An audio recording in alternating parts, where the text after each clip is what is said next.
நான் தானே தொட்டு பார்க்க கூடாதா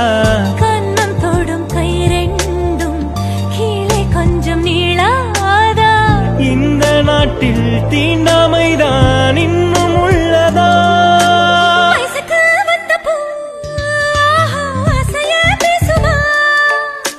வண்டுக்கும் பூவுக்கும் சண்டையா சட்டமா தாமரப்பூவுக்கும் தண்ணிக்கும் என்னைக்கும் சண்டையே வந்ததில்லை